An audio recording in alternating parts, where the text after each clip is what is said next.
pretty much since like we first got together as a couple, we decided we were going to go away in a van with bikes. Problem is I couldn't ride a bike, so we had to teach me how to ride a bike first. Yeah. So we did that the first year we were together. Learned how to ride a bike, explored loads of places around the UK, on all these mad crazy adventures, buy a van, kit it out, etc. So we found what we thought was going to be a really good little van, a little Renault Traffic it was, not too expensive.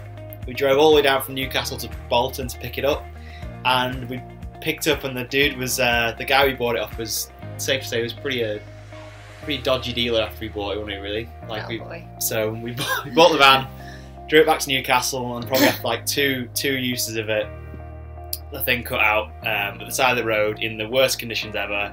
And then that was pretty much the start of a 3-month battle trying to get our money back, and it was chaos. Trying to get the van started. We had a really good mechanic that actually just wanted to help us. And then my mum got in touch with the mechanic, and they worked together, and my mum managed to get all our money back. But we actually learned a big lesson from that, really, because we decided that maybe we should bide our time and wait rather than getting another small van. Maybe we should like go back to basics, go back to the drawing board, and think up with a better idea. So that's where we started planning from scratch again, and then we decided, right, we're gonna save more money for longer, and we're actually gonna go and look at like more expensive, more luxurious motorhome that had pretty much everything already in it. So had a big garage for the bikes, a big sleeping area, cooking facilities, you know, you name it, space for Kai to run around and stretch. So that's what we've been pretty much focused on for the past couple of months.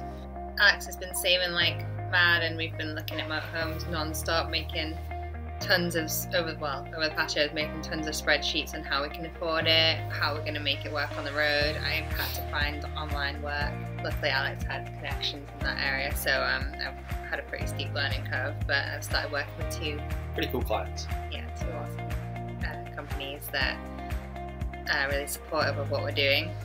Yeah. And so this week I put my notice in at work. 2 months notice. This is like the first. It's like where everything sort of seemed to start feeling real. So Amanda handed a notice in, and then it's like, oh, like this is actually going to happen then, is it?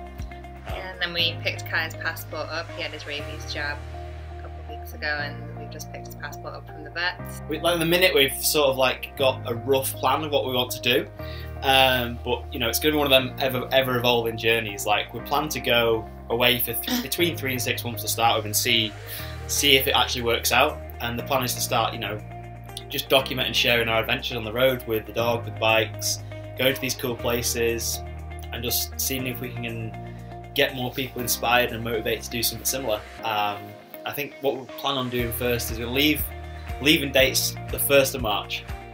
I've got a fair bit of knowledge from the past few years riding, so I think we're gonna spend a big portion of time in Italy, explore that sort of area. And then there's obviously so many areas around there, like you know, around the French, Swiss Alps, Austrian Alps, Slovenia, and then one of the ideas is to go up into Norway as well, up into Scandinavia. But like that's something we've probably got to plan. Well, the way it's planned is that we have a first loop that we're going to take 3 months to do, and we can take longer if we're really enjoying one place or not. But the first loop is done so that we can either head back to the UK for a break after that. So yeah, that's pretty much the goal of our YouTube channel. Pretty much to share all this, all the process leading up to when we're going, when we're on the road, what it's like, where we go, what it's like for Kai, what it's like for the dog. Yeah, we've got some pretty awesome brands that want to have been kind enough to jump on board and who want to share, be a part of the journey. Yeah, so it's going to be really cool. It's going to be really, really good. So stay tuned.